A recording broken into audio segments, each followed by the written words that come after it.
चलो कल का जितना भी करे थे एक बार रिवीजन कर लो। बौद्ध धर्म के 5 जो शासक हुए थे, ट्रिक क्या लिखा है, ट्रिक क्या था? नाक आओ, न से, क से कनिष्क, ए से, फिर ए से अश्वसेन, अश्वघोष, और वी से पशुमित्र। गौतम बुद्ध से जुड़े कुछ चिन्ह अपन को याद रखना, जैसे हाथी क्या का चिन्ह है? हाथी, हाथी बस बोला हूं अभी। हाथी बताए क्या? कमल बताओ, कमल। घोड़ा, घोड़ा का सांड, सांड का बोधि वृक्ष, ज्ञान प्राप्ति, ठीक है। चक्र प्रथम उपदेश, शेर समृद्धि, ठीक है ना। पद चिन्ह निर्वाण, पद चिन्ह स्तूप, स्तूप। फिर अपन देखे थे जैन धर्म और बौद्ध धर्म की समानताएं। दोनों ही धर्म में हम देखने मिला था कि मोक्ष की प्राप्ति और पुनर्जन्म, दोनों विश्वास करते थे मोक्ष की प्राप्ति और पुनर्जन्म पर। दोनों ही धर्म ऐसे थे जो मूर्ति पूजा, भगवान के अस्तित्व और कर्मकांड को मानते थे क्या? नहीं। दोनों ही किस धर्म से टूटे थे? हिंदू धर्म से। किस धर्म से? कुछ अंतर हमें देखने मिला, जैसे जैन धर्म में पुनर्जन्म का कारण क्या बताया गया है?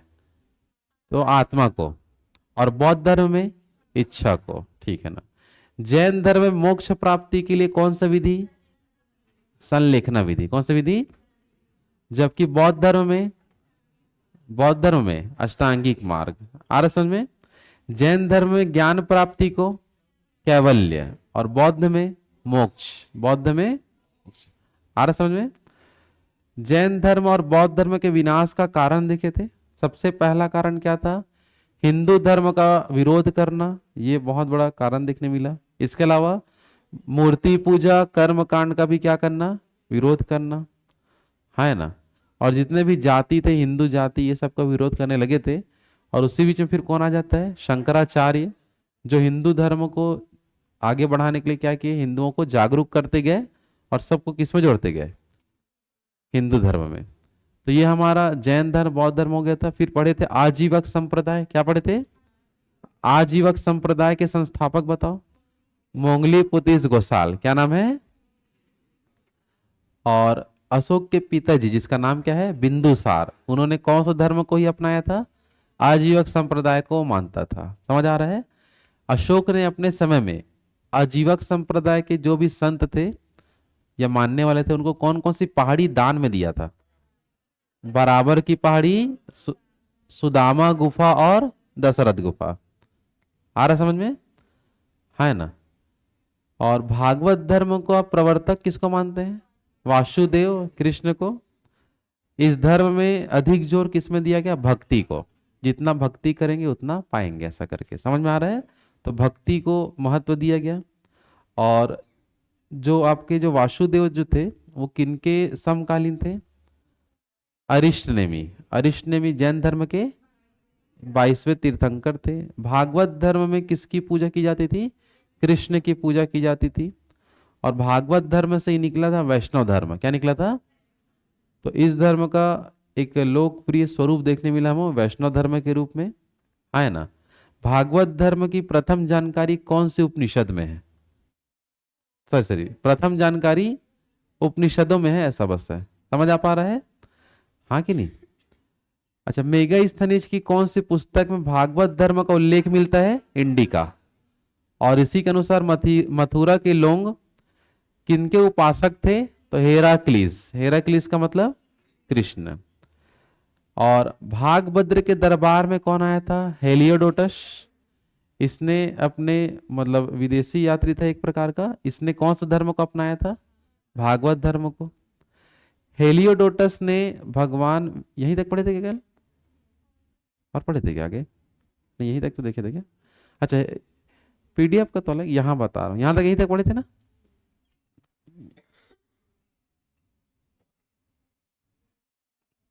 ठीक है ना, यहीं तक अपन देखे थे। चलो आगे हेलियोडोटस के संबंध में कुछ और अपन देखेंगे कि हेलियोडोटस जो आया था किसके दरबार में आया था? भागभद्र।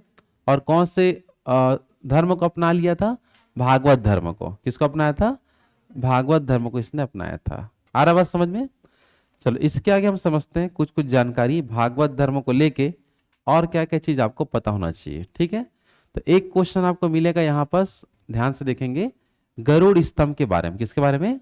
ये क्वेश्चन बहुत बार आता है, भागवत धर्म से जुड़ा क्वेश्चन है कि गरुड़ स्तंभ का निर्माण किसने करवाया था। तो गरुड़ स्तंभ को किसने बनवाया था? हेलियोडोटस ने। कौन बनवाया था? हेलियोडोटस बनाया था। ये आपका कहाँ है गरुड़ स्तंभ बोलेंगे तो ये आपका मध्य प्रदेश में एक जगह है विदिशा। कौन सा जगह? उसी को ही क्या बोलते हैं? वेशनगर। कौन सा नगर? वेशनगर। तो यही बनाया था गरुड़ स्तंभ लेख। कौन सा लेख है? गरुड़ स्तंभ लेख। और गरुड़ स्तंभ लेख का संबंध किससे है? भगवान विष्णु, मतलब भगवान विष्णु के लिए समर्पित जो स्तंभ बनवाया था वो बनाया था गरुड़ स्तंभ। किसने बनाया था? हेलियोडोटस ने। कहाँ बनाया था? मध्य प्रदेश के विदिशा या बेसनगर में बनवाया था। मध्य प्रदेश के विदिशा या बेसनगर में ये बनवाया था। आया बात समझ में? और इसी गरुड़ स्तंभ का एक खास बात और देखो क्या है, किसी स्तंभ लेख में लिखा है, आपका एक लाइन लिखा हुआ मिला। कौन सा लाइन है? जल्दी पढ़ो। ओम नमो भगवते वासुदेवाय। ये जो लाइन है ये कौन से स्तंभ लेख में मिला है? तो गरुड़ स्तंभ लेख में ये लाइन मिला हुआ है अपन को। क्या लाइन है? फिर से पढ़ो। ओम नमो भगवते वासुदेवाय। ये लाइन आपको यहां से याद रखना है। क्लियर है सबका? हाँ है ना? चलो इसी में हम आगे बढ़ते हैं। भागवत धर्म से रिलेटेड भागवत धर्म की जानकारी हमें और कहाँ कौन से उपनिषद से मिलता है? उपनिषद से तो मिला है, उसमें भी कौन सा उपनिषद? उपनिषद की संख्या लिखाया था 108। कितना है? 108 उपनिषद में से एक उपनिषद देखते हैं, छंदोग्य उपनिषद। इस छंदोग्य उपनिषद में एक तो भागवत धर्म का उल्लेख है, साथ ही साथ इसके अंदर भगवान कृष्ण का भी वर्णन है। किसका वर्णन है? कृष्ण का भी क्या किया गया है? वर्णन किया गया है। और कृष्ण का वर्णन क्या किस रूप में किया गया है? तो देवकी पुत्र के रूप में। किस रूप में? मतलब कृष्ण को देवकी पुत्र कहा जाता है। किस उपनिषद में ऐसा लिखा है? छंदोग्य उपनिषद। कौन सा उपनिषद? छंदोग्य उपनिषद। साथ ही साथ कृष्ण को ही कहा गया है अंगिरस का शिष्य। क्या बोला गया है? तो कृष्ण को देवकी पुत्र और अंगिरस का शिष्य, ऐसा कहाँ लिखा हुआ मिला है? छंदोग्य उपनिषद में मिला है, क्योंकि छंदोग्य उपनिषद में भागवत धर्म बताया गया है। और भागवत धर्म के अलावा, मतलब भागवत धर्म के अंदर ही बोल सकते हैं कि कृष्ण का वर्णन भी इसमें किया गया है। तो कृष्ण को देवकी पुत्र कहाँ कहा गया है? छंदोग्य उपनिषद में। अंगिरस का शिष्य कहाँ बोले हैं? छंदोग्य उपनिषद में बोले हैं। आया समझ में? हाँ या ना? जल्दी बताओ। चलो आगे बढ़े। चलो आगे भागवत धर्म से जुड़ा कुछ कुछ बातें और है, जैसे कि देख लो, भागवत धर्म से संबंधित जो भी सिद्धांत है, जो भी क्या बता दो सिद्धांत, ये इससे इसके लिए एक पुस्तक है जो जिसका नाम है श्रीमद् भगवद गीता। क्या है बता दो? तो श्रीमद् भगवद गीता जो है, अगर इसको पढ़ेंगे मतलब आप समझ जाओगे कि भागवत धर्म क्या है। समझ आ रहा है? तो भागवत धर्म की जो भी सिद्धांतें हैं, किसको माना जाता था, क्या करते थे, तो ये सब चीज किसमें लिखा हुआ है? श्रीमद् भगवद गीता में, जिसके लेखक कौन है? वेद व्यास। कौन लिखा है? तो भगवद गीता को किसने लिखा है? वेद व्यास। और भगवद गीता का संबंध किस धर्म से है? भागवत धर्म से। किस धर्म से है? भागवत धर्म। आ रहा समझ में? और इसी भगवद गीता में बताया गया है कि हमें यदि मोक्ष की प्राप्ति करना है, किसकी प्राप्ति? तो मोक्ष की प्राप्ति के लिए आपको किनको किनको समान महत्व दिया गया। तो सबसे पहले जन्म, कर्म, भक्ति। क्या क्या बता दो? जन्म, कर्म, भक्ति, इन तीनों को क्या समान महत्व दिया गया है। अगर इसमें यदि कोई अच्छे से कार्य करता है, कोई कर्म अच्छा करता है, भक्ति अच्छा करता है, समझ आ रहा है, तो उन सभी को मोक्ष की क्या होगा? प्राप्ति होता है। ये बताया गया है। बस आया समझ में? तो तीन शब्द क्या क्या बता दो? जन्म, कर्म, भक्ति, इन तीनों को समान महत्व दिया गया। किसके लिए? मोक्ष प्राप्ति के लिए।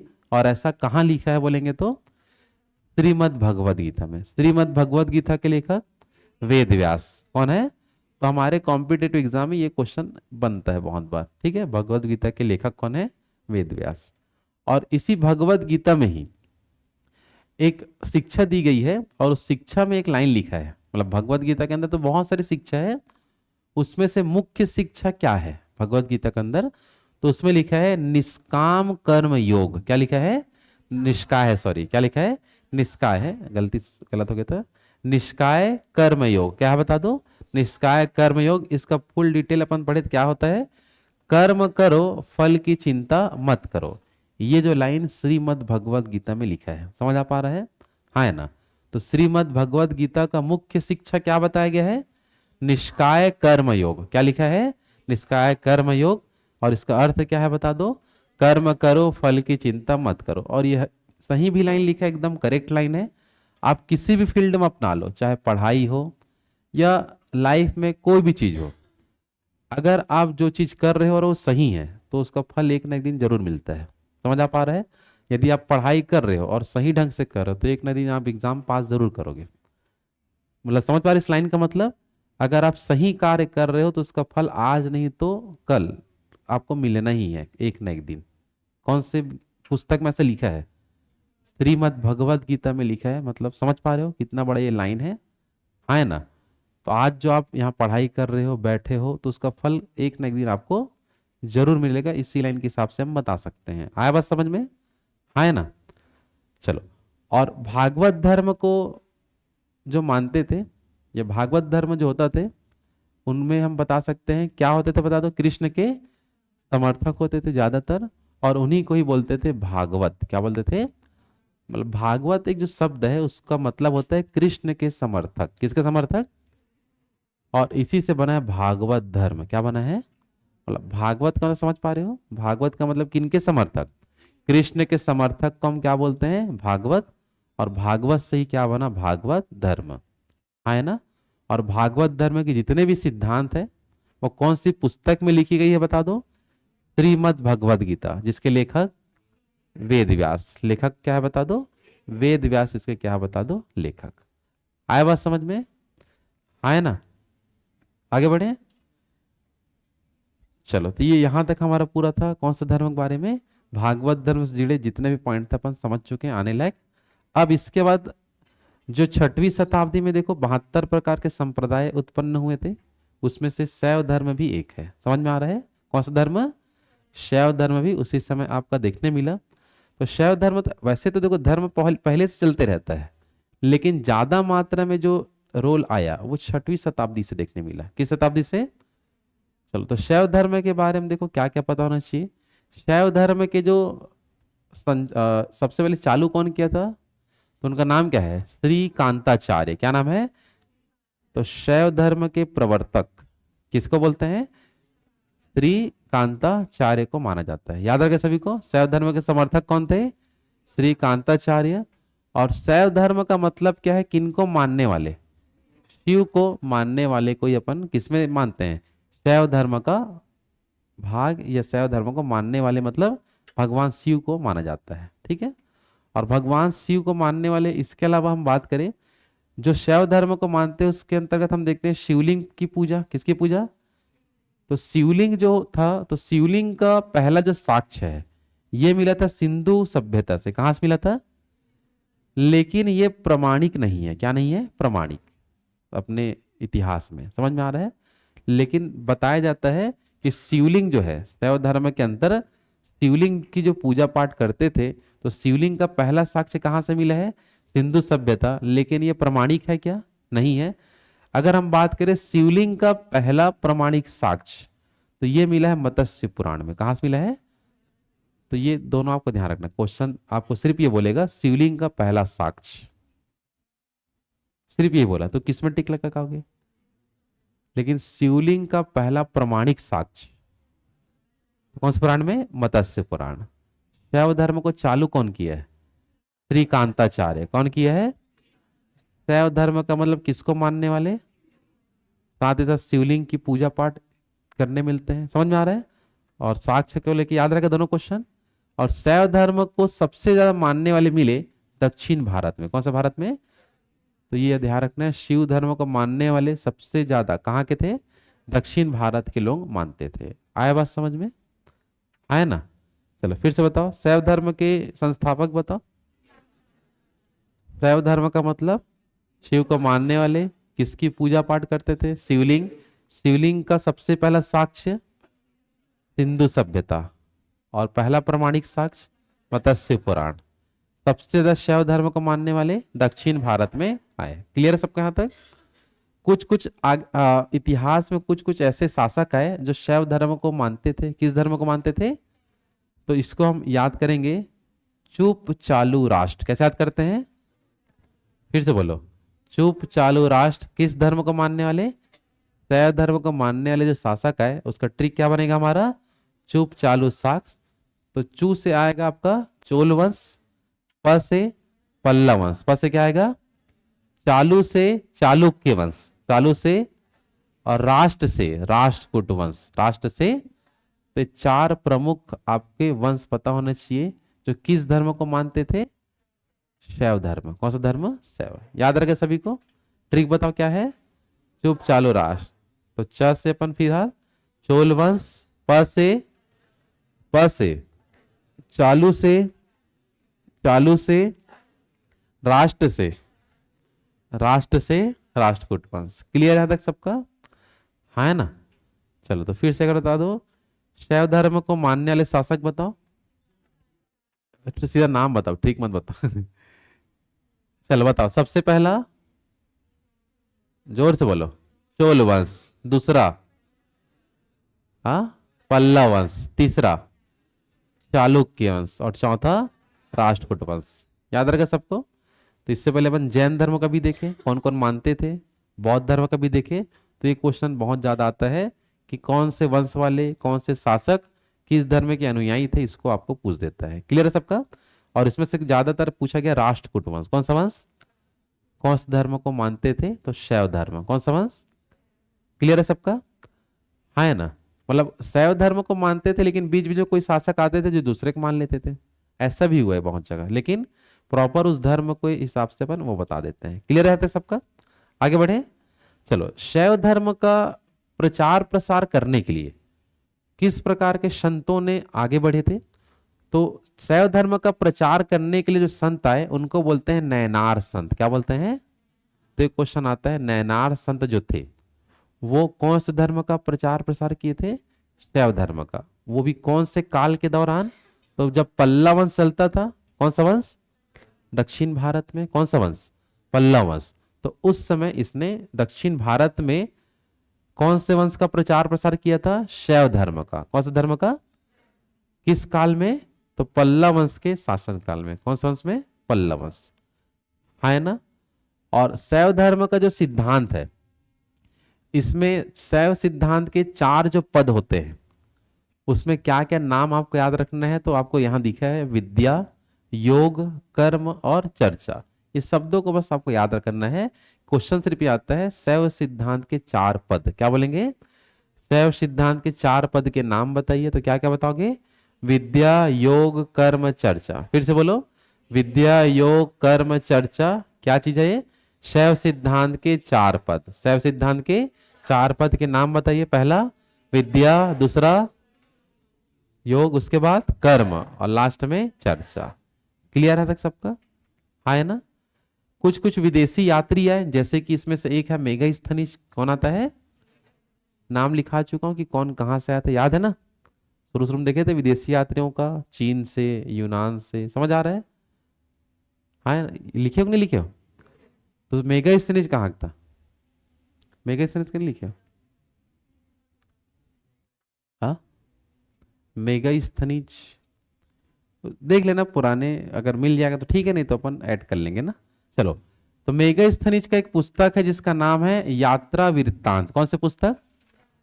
तो उसमें शैव धर्म से रिलेटेड है, इसलिए अपन यहाँ पर थोड़ा समझेंगे कि शैव धर्म से संबंधित जो चीजें मिली हमको। तो मेगास्थनीज का जो पुस्तक का नाम क्या था? यात्रा वृत्तांत। इसमें भगवान शिव का उल्लेख मिलता है और इसने अब इस पुस्तक में भगवान शिव को कहा डायोनिस। क्या लिखा है? डायनोसिस। क्या बोला है? डायनोसिस नाम से बताया था। तो अगर क्वेश्चन है मेगास्थनीज के पुस्तक का नाम बताओ, यात्रा वृत्तांत, और इस यात्रा वृत्तांत में किसका उल्लेख किया गया है? शिव का उल्लेख मिलता है। और शिव का उल्लेख क्या नाम से मिला है? डायनोसिस। क्या नाम से मिला है? डायनोसिस। याद रखें यहां तक। फिर से एक बार देख लो, शैव धर्म को मानने वाले संतों को क्या बोलते थे? नयनार संत। ये भी क्वेश्चन आता है। शैव धर्म को मानने वाले को नयनार संत कहते थे। और इन्होंने प्रचार प्रसार किया था कौन से काल में? पल्लव काल में। शैव सिद्धांत के 4 पदों के नाम बताओ, क्या क्या है? विद्या, योग, कर्म, चर्चा। मेगास्थनीज के यात्रा वृत्तांत में किसका उल्लेख मिला है? शिव का। क्या नाम से मिला है? डायनोसिस। क्या नाम से मिला है? डायनोसिस के नाम से मिलता है। आया बात समझ में? है ना? आगे बढ़े, चलो अब देखते हैं शैव धर्म से रिलेटेड कुछ अन्य जानकारियों में। जैसे कि क्वेश्चन आता है कि शैव धर्म का प्रारंभिक प्रमाण, सबसे पहले प्रमाण कहाँ देखने मिला शैव धर्म का? तो ये मिला हड़प्पा संस्कृति में। कहाँ देखने मिला? तो ये ध्यान रखना, शैव धर्म का सबसे प्रारंभिक प्रमाण कौन से सभ्यता में? हड़प्पा संस्कृति में हमको देखने मिला। आया बात समझ में? किस संस्कृति में? हड़प्पा संस्कृति में। साथ ही साथ देखो शैव धर्म से रिलेटेड हम जैसे ऋग्वेद पढ़ते हैं, कौन सा वेद? तो इसमें शिव को कहा गया है रुद्र। शिव को क्या बोलते हैं? शिव को रुद्र भी बोलते हैं, लेकिन ऐसा लिखा कहाँ है? तो बताओगे ऋग्वेद में। कहाँ लिखा है? तो ऋग्वेद में शिव को क्या कहा गया है? रुद्र। ठीक है। इसके बाद जब हम अथर्ववेद पढ़ते हैं तो अथर्ववेद में शिव को कहा गया है भव, शर्व, पशुपति और भूपति। क्या क्या बोला गया है? भव, शर्व, पशुपति, भूपति। तो ये सब जो नाम है शिव का, किस वेद के अनुसार? अथर्ववेद के अनुसार। रुद्र ऋग्वेद के अनुसार। ऋग्वेद में क्या बोले हैं? रुद्र। अथर्ववेद में भव, शर्व, पशुपति, भूपति। क्लियर है? शिवलिंग पूजा जो होता था, शिवलिंग की जो पूजा करते थे शिव भगवान के मानने वाले लोग, तो ऐसा लिखा है मत्स्य पुराण में। कौन से पुराण में? तो मत्स्य पुराण में किसका साक्ष्य मिला है? शिवलिंग पूजा जो की जाती थी उसके बारे में बताया गया है। कौन से पुराण में? मत्स्य पुराण। फिर से बताओ, शिव को रुद्र किस में बोले हैं? शिव को रुद्र, शिव को भव, सर्व, पशुपति, भूपति बोलेंगे तो अथर्ववेद। शिवलिंग पूजा मत्स्य पुराण, शिवलिंग पूजा। और एक हम पढ़े थे आरण्यक पढ़े थे पहले, याद है सबको? तो उसमें से एक आरण्यक का नाम है तैत्रेय आरण्यक। क्या नाम है? तो तैत्रेय आरण्यक में हम बात करें, इसमें बताया गया है कि रुद्र की पत्नी पार्वती का उल्लेख है। किसका उल्लेख है? रुद्र की पत्नी किसका? पार्वती का उल्लेख है। और यहीं पार्वती को क्या क्या नाम से जानते हैं? पद्मा, उमा, गौरी, भैरवी। ये सब जो नाम मिला है वो है तैत्रेय आरण्यक में। किसे मिला है? तो तैत्रेय आरण्यक में रुद्र नाम कहाँ मिला है? ऋग्वेद में। और रुद्र की पत्नी पार्वती का उल्लेख मिला है इस तैत्रेय आरण्यक में। और पार्वती का नाम क्या क्या है बता दो? पद्मा, उमा, गौरवी, भैरवी। क्लियर है तक सबका? है ना? चलो, तो ये है शैव धर्म का जो प्रमाण है। शैव धर्म का क्या है कि ये इस टाइम से आपको पूरा देखने मिल रहे थे। क्लियर है सभी का? अलग अलग जगह अलग अलग नाम है, लेकिन धर्म सबका वही है। आया बात समझ में? है ना? जिसमें से पशुपति याद रहे, पशुपति किस में लिखा है? अथर्ववेद। किसमें लिखा है? अथर्ववेद। आगे बढ़े, चलो अब देखते हैं हम शैव धर्म के भाग। क्या देखेंगे कि शैव धर्म के कितने भाग हैं? तो शैव धर्म के हैं 4 भाग। कितने भाग? और ऐसा प्रमाणित मिला है वामन पुराण में। कौन से पुराण में? तो वामन पुराण जब निकाल के पढ़ते हैं तो पता चला कि शैव धर्म के कुल कितने भाग हैं? 4 भाग होते हैं। कितने भाग होते हैं? 4 भाग। उसमें से पहले नाम देखो क्या क्या नाम से है। तो शैव धर्म में सबसे पहला होता है जिसको बोलते हैं पशुपतिक। क्या बोलते हैं? दूसरे भाग को बोलते हैं कपालिक। क्या बोलते हैं? तीसरा भाग होता है लिंगायत। क्या होता है? और चौथा भाग है कालामुख। चौथा क्या है? कालामुख। फिर से एक बार देख लो। तो शैव धर्म के कितने भाग हैं? 4। कौन से पुराण में? कौन से पुराण में? वामन पुराण के अनुसार। नाम पूछेगा तो सबसे पहला पशुपति, सबसे पहला। दूसरा तीसरा लिंगायत, चौथा कालामुख, चौथा। याद रहेगा सभी को? है ना? अब इसके बारे में थोड़ा डिटेल समझते हैं कि हर जो भाग थे उसका क्या क्या क्वालिटी होता था। जैसे कि अगर हम शैव धर्म के सबसे जो 4 शाखाओं में से सबसे प्राचीन शाखा का नाम पूछे तो किसमें टिक लगाना है? पशुपति। शैव धर्म का सबसे प्राचीनतम ब्रांच या प्राचीनतम शाखा का नाम क्या है? पशुपति।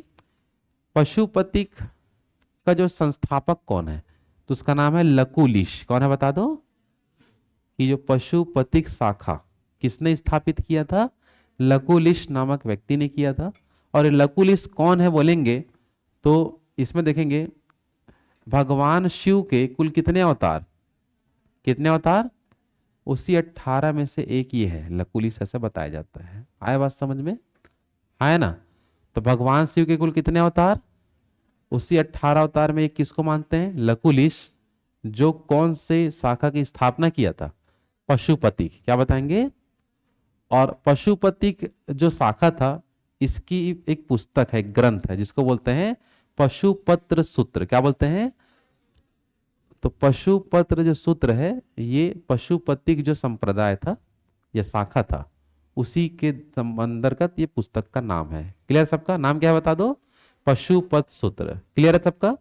तो शैव धर्म कितने भाग में बटा था? 4 भाग। कितने भाग? 4 भाग में बटा था। सबसे पहले पशुपतिक, दूसरा कपालिक, तीसरा लिंगायत, चौथा तो चलो पशुपतिक के बारे में क्लियर है सबका? सबसे प्राचीन शाखा पशुपतिक, संस्थापक लकुलिश कौन है? 18 अवतार में से ही एक है। और कौन सा ग्रंथ इसमें चलता था? पशुपत सूत्र। क्लियर है सबका? है ना? दूसरा आता है अपन कपालिक में। कपालिक में बताया गया है कि कपालिक शाखा के जो लोग होते थे वो नर खोपड़ी में भोजन और जल का सेवन करते थे। भोजन और जल को का जो सेवन करते थे कौन से वाले लोग? कपालिक वाले लोग। नर खोपड़ी जो होता था, समझ आ रहा ना? नर खोपड़ी में भोजन और जल का सेवन कौन करते थे? कपालिक वाले लोग। साथ ही साथ इन लोग और क्या करते थे? मदिरा पान का सेवन। साथ ही साथ अस्थियों के जो भस्म होते थे उनको पूरा शरीर में लगाते हैं। अस्थियों के भस्म को पूरा शरीर में लगाने वाले होते थे कपालिक। और साथ ही साथ अगर हम देखें यहाँ पर ध्यान से तो जो नागा साधु जो होते हैं वो कौन से वाले शाखा के होते हैं? कपालिक शाखा। कौन सा शाखा? और इन लोग किनको मानते थे? भैरव को। किनको मानते थे? भैरव को मानते हैं, ऐसा बताया गया है। आया बात समझ में? है ना? तो फिर से देख लो, दोनों मंत्र क्लियर है ना? जल्दी बताओ। तो पशुपतिक में क्या ध्यान रखना है? सबसे प्राचीन। कपालिक की पहचान क्या है? नर खोपड़ी में किसका सेवन? भोजन और जल का। भोजन और जल का। इसके अलावा अपन बात करें ध्यान से तो किनका सेवन और करते थे? मदिरा पान। किसका सेवन? मदिरा पान। अस्थि के भस्म को पूरा शरीर में लगाते थे। यही रूप आगे भी देखने मिला लेकिन वो अलग वर्ग है। समझ में आ रहा है? और नागा साधु किस में आते हैं? कपालिक में। किनको मानते थे ये? भैरव को। अब आते हैं लिंगायत में। किस में आते हैं?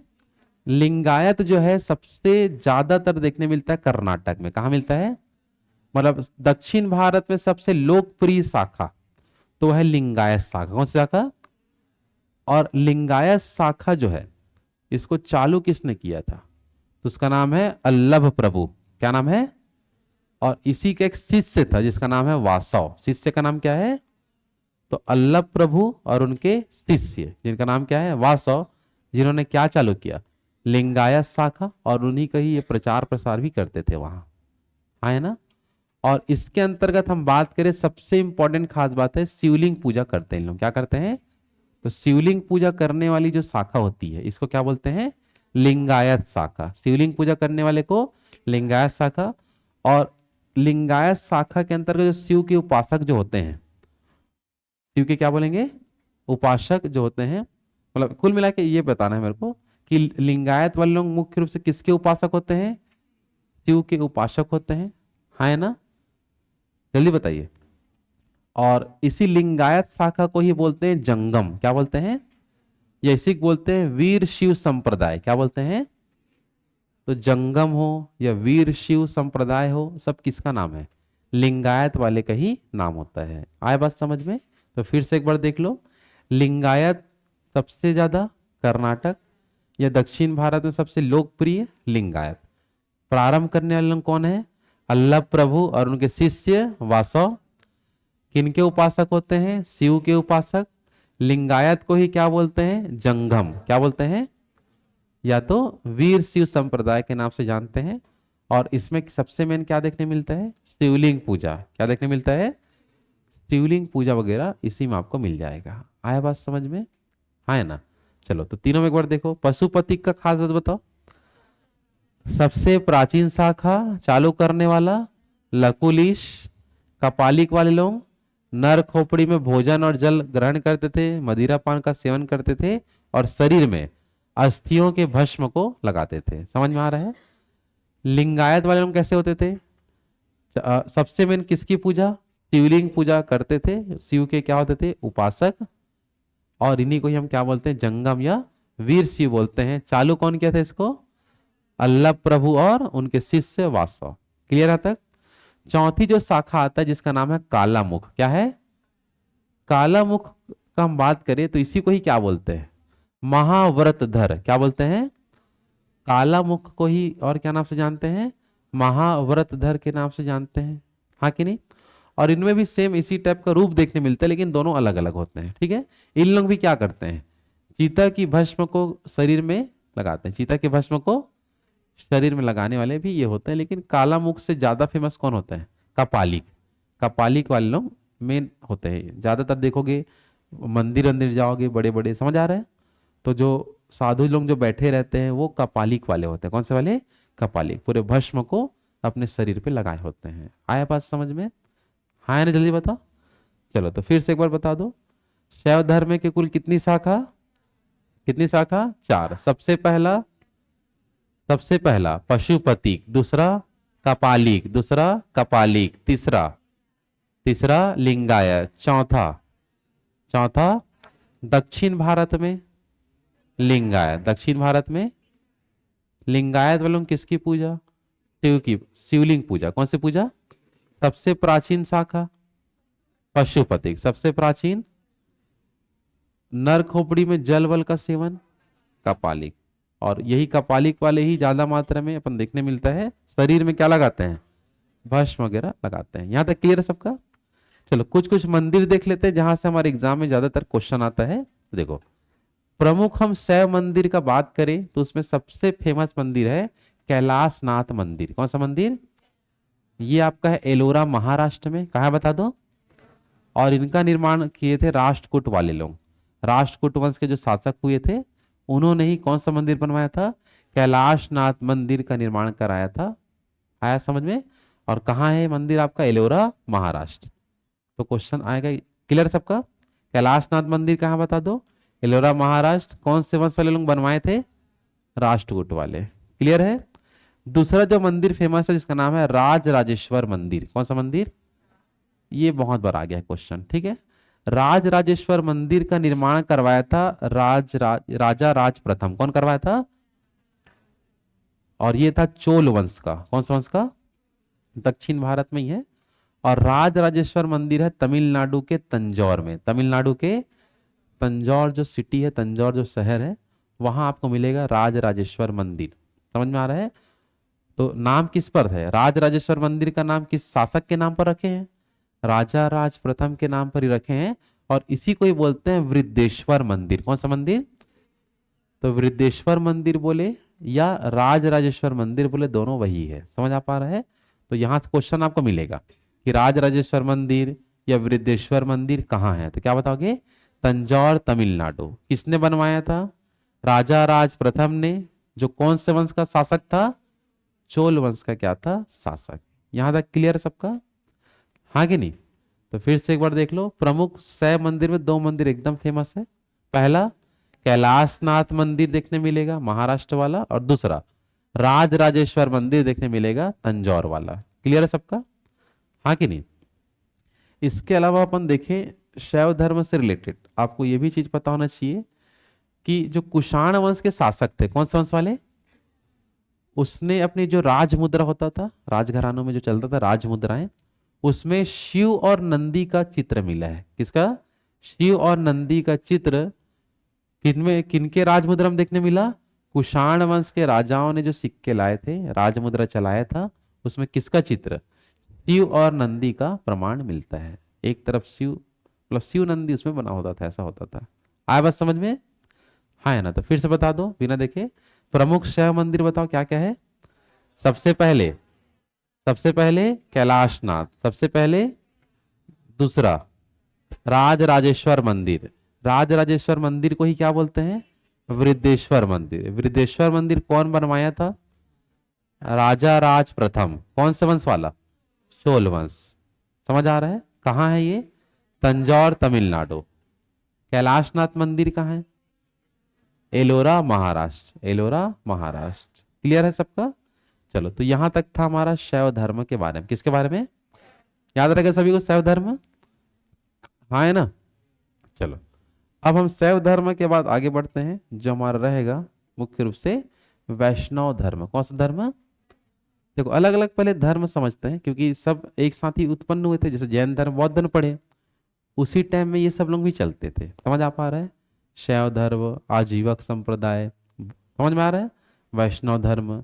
तो वैष्णव धर्म जो है, मुख्य रूप से हम बात करें, ये आपका जो भागवत धर्म है, कौन सा धर्म आपका? उसी से ही विकसित हुआ है ये। मतलब जो हमारा कौन, इससे पहले क्या आया था? भागवत धर्म। भागवत धर्म से ही क्या बना है हमारा? वैष्णव धर्म बना है। वैष्णव धर्म में बस क्या हमको चेंज मिलता है कि इसमें किसको मानते हैं? भगवान विष्णु को। भगवान, उसमें मानते थे कृष्ण को। किसको मानते हैं? भागवत धर्म में कृष्ण को मानते हैं, और वैष्णव धर्म में विष्णु को मानते हैं। समझ आ पा रहा है? हाँ है ना? और वैष्णव धर्म का हमको प्रमाण कहाँ मिलता है? तो पुराणों में मिलता है, उपनिषदों में मिलता है, दोनों जगह। समझ आ रहा है? कहाँ कहाँ मिलता है? पुराणों और उपनिषदों में कौन सा धर्म हमको देखने मिला? वैष्णव धर्म देखने मिलता है। क्लियर सबका? तो वैष्णव धर्म किसका एक भाग है? भागवत धर्म से ही विकसित हुआ था वैष्णव धर्म। और किनको मानते थे? भगवान विष्णु को। ऐसा प्रमाण कहाँ कहाँ से मिला है? तो पुराण उठा के पढ़ेंगे या उपनिषद पढ़ेंगे तो उसमें देखने मिलता है। समझ आ पा रहा है? हाँ है ना? और इसी वैष्णव धर्म को ही बोलते, मतलब वैष्णव धर्म के जो उपासक होते थे, वैष्णव धर्म के मानने वाले को बोलते थे पंचरात्र। क्या बोलते थे? या वैष्णव। क्या बोलते हैं? तो वैष्णव बोले या पंचरात्र बोले, दोनों ही किस धर्म को मानने वाले होते हैं? वैष्णव धर्म को मानने वाले को बोलते हैं। आया बात समझ में? आया ना? क्लियर सबका? और अगर हम देखो, अगर हम देखते हैं ऐत्रेय ब्राह्मण ग्रंथ। कौन सा ग्रंथ? ऐत्रेय ब्राह्मण ग्रंथ में सर्वोच्च देवता किसे कहा गया है? तो विष्णु को। सर्वोच्च देवता विष्णु को बोलते हैं। लेकिन ऋग वैदिक काल हम पढ़े थे, तो सबसे सर्वोच्च देवता ना बोल के सबसे प्रिय देवता किसको बोलते थे? इंद्र को। किसको बोलते हैं? लेकिन सर्वोच्च देवता किसको बोलते हैं? विष्णु को। किसमें ऐसा लिखा है? ऐत्रेय ब्राह्मण ग्रंथ। क्या बताएंगे? ऐत्रेय ब्राह्मण ग्रंथ में ऐसा बताया गया है। क्लियर सबका यहाँ तक? तो फिर से बता दो, वैष्णव धर्म जो है किससे विकसित हुआ है? भागवत धर्म से। और किसको मानते हैं? विष्णु को। किसमें ऐसा प्रमाण है? पुराण और उपनिषद में आपको देखने मिलेगा। इनके उपासक को क्या बोलते हैं? पंचरात्र या वैष्णव। और सर्वोच्च देवता के रूप में किसका नाम मिलता है? विष्णु का। किसमें? ऐत्रेय ब्राह्मण ग्रंथ। किसे मिलता है? ऐत्रेय ब्राह्मण ग्रंथ में आपको मिल जाएगा। क्लियर है सबका? हाँ है ना? उसी प्रकार से हम देखते हैं जो वैष्णव धर्म है, वैष्णव धर्म में ये लिखा है कि वैष्णव धर्म की जानकारी हमको पुराणों से मिलता है। अभी देखिए यहाँ पास किससे मिलता है? पुराण से मिलता है, उपनिषद से भी मिलता है। और पुराण बहुत सारे, उपनिषद भी बहुत सारे हैं। समझ में आ रहा है? पुराण कितने हैं टोटल? उपनिषद कितने हैं? 108। पुराण कितने? 18 पुराण है, उपनिषद 108 है। तो कहीं सब जगह से थोड़ा थोड़ा आपका हर धर्म का जानकारी मिला हुआ है। समझ में आ रहा है? तो उसी में एक पुराण है मत्स्य पुराण। कौन सा पुराण? इसमें बताया गया है विष्णु के 10 अवतार। विष्णु के और शिव के कितने अवतार? 18। वो पहले देखे थे ना, शिव के कितने अवतार हैं और विष्णु के 10 अवतार। विष्णु के कितने अवतार? तो 10 अवतारों में से क्वेश्चन हमारे एग्जाम में ये वाला आता है। बस ये फर्स्ट, ये क्वेश्चन बहुत मिलेगा। सबसे लोकप्रिय अवतार विष्णु का, तो उसका नाम क्या है? वराह अवतार। कौन सा अवतार? ये क्वेश्चन बहुत आता है, इसको ध्यान रखना। अवतारों देखो, अब डिटेल पढ़े तो क्वेश्चन क्या आ रहा है उसको बता रहा हूं मैं। ये क्वेश्चन मिलेगा। विष्णु का सबसे लोकप्रिय अवतार वराह अवतार। वैसे कितने अवतार थे टोटल? और ये सबसे लोकप्रिय अवतार वराह अवतार ऐसा करके ऋग्वेद में लिखा है। कहाँ लिखा है? 10 अवतार की चर्चा किसमें है? मत्स्य पुराण। और सबसे लोकप्रिय बोला है किसको? वराह को। किसमें? ऋग्वेद में, कहाँ बोला गया है? ऋग्वेद में। क्लियर है सबका यहाँ तक? अब ये 10 अवतार के नाम आपको याद रखना है, लेकिन उतना क्वेश्चन यहाँ से नहीं आता है। फिर भी आप पढ़ रहे हैं तो आप सब चीज़ आप अच्छे से ज्ञान अर्जित करते हुए आगे बढ़ेंगे, ताकि क्वेश्चन को घुमा भी देगा तब भी दिक्कत नहीं आना चाहिए। समझ आ पा रहा है? तो इसी ढंग से पढ़ोगे तब आपका सिलेक्शन निश्चित हो पाता है। जो बोल रहा हूँ समझ पा रहे हो? एक बार आप शुरू से अंत तक अच्छे से पढ़ो, कहीं भी क्वेश्चन है बन जाता है। देखो, कुल मिला के कहने का मतलब ये है कि जैसे कोई कहीं कोचिंग क्लास है, कुछ भी है, पढ़ाने वाले कई लोग हैं, आदमी ये नहीं बता सकता कि यही आएगा ऐसा करके। समझ आ रहा है? लेकिन आदमी ये बता सकता है कि इसी में से ही आएगा। जो बोल रहा हूँ समझ पा रहे हो? नहीं आ रहा समझ में? एकदम एग्जैक्ट बता सकते हैं कि यही चाहेगा ऐसा करके, नहीं। लेकिन एक बार पढ़ लो इस चीज को, इसी में से घुमा घुमा के आएगा। तो ये आपको समझना है, कोई भी रहे दुनिया में पढ़ाने वाले वो यही कर सकते हैं। जो पढ़ा रहे हैं उसी में से आएगा, लेकिन कौन सा आएगा वो कोई नहीं बता सकता। और बताएंगे तो अंदाजा लगा सकते हैं प्रीवियस ईयर से कि इस टाइप का आता है, लेकिन फिर चेंज हो जाता है कभी कभी। आया बात समझ में? तो हर एक चीज को इसलिए डिटेल से पढ़ने क्यों बोलता हूं मैं, ताकि क्वेश्चन आए तो छूटे मत, आपका क्वेश्चन बन के ही आएगा। आया बात समझ में? हाँ कि नहीं? तो विष्णु के कितने अवतार थे? 10 अवतार। तो इसके लिए एक लाइन भी लिख दिया हूं, देख लो, ट्रिक भी बना दिया हूं। क्या लिखा देखो? राम बाबू नवा काकी पाव। क्या लिखा है? नया नया शादी होगा काका का, ठीक नहीं? तो काका का क्या होता है? काकी।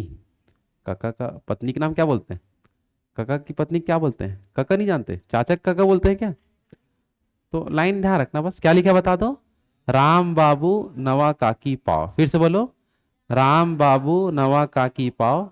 तो र से आएगा राम, र से, उसमें म से मत्स्य, म से ब से बलराम, फिर बू से बुद्ध, है ना? न से नरसिंह, न से व से वामन, काकी में से क से क्या लिखा है? कूर्म है क्या?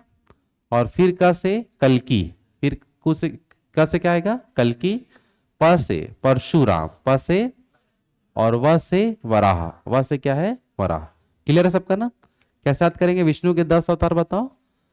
राम बाबू नवा काकी पाव। फिर से बोलो, राम बाबू नवा काकी पाव। अगर चलो बिना देखे आपको बताना है कि इससे क्या क्या आने वाला है। समझ आ पा रहा है?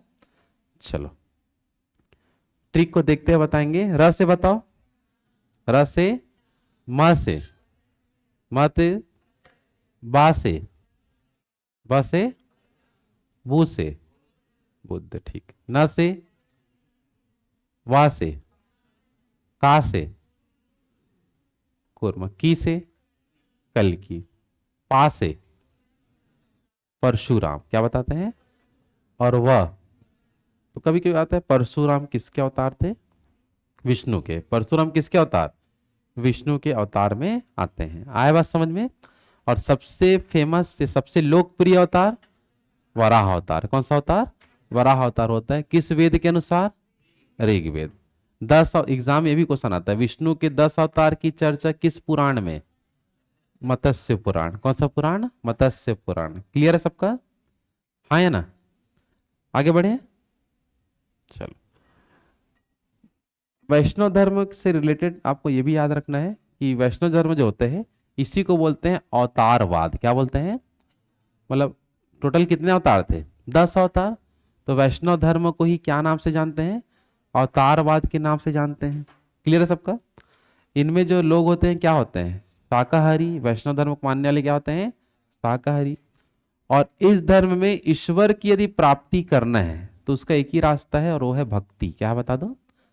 यदि आप भक्ति भावना करते हैं तो आपको ईश्वर की प्राप्ति होगा। किस में ऐसा है? वैष्णव धर्म में ऐसा बताया गया है। क्लियर है सबका? तो फिर से देख लो, वैष्णव धर्म को क्या बोलते हैं? अवतारवाद। क्या बोलते हैं? किस टाइप के होते हैं ये? शाकाहारी। ईश्वर की प्राप्ति का एकमात्र रास्ता भक्ति। और वैष्णव धर्म का भारत में प्रमुख केंद्र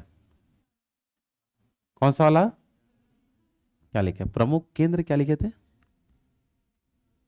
तमिल, तमिल, तमिल में क्या लिखा देखो। हाँ, तमिल या क्या लिखे हैं? दक्षिण भारत लिखे हैं क्या? ठीक है ना? मतलब तमिलनाडु वाला एरिया ऐसा बोल रहे हैं। प्रमुख केंद्र उधर ही आपको मिलता है। किस धर्म का? वैष्णव धर्म का। किस धर्म का? वैष्णव धर्म का है। ठीक है यहाँ तक? हाँ है ना? फिर से एक बार देख लो। तो वैष्णव धर्म को क्या बोलते हैं? अवतारवाद। कैसे होते थे? भक्ति करके क्या प्राप्त? ईश्वर की। और प्रमुख केंद्र में तमिल क्षेत्र या तो दक्षिण भारत में इनको मुख्य रूप से केंद्र बताया जाता है वैष्णव धर्म का। क्लियर है सबके यहाँ तक? हाँ है ना? चलो, तो वैष्णव धर्म में आज यहाँ तक कर लेना, बाकी इसके आगे अपन कल देखेंगे। समझ आ पा रहा है? हाँ है ना? हाँ है ना? बताइए। चलो, तो जो हाँ, किसको नहीं लिखे हैं?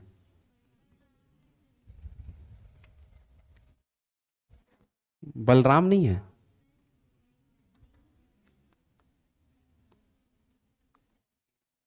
किसका नाम लिखे हैं?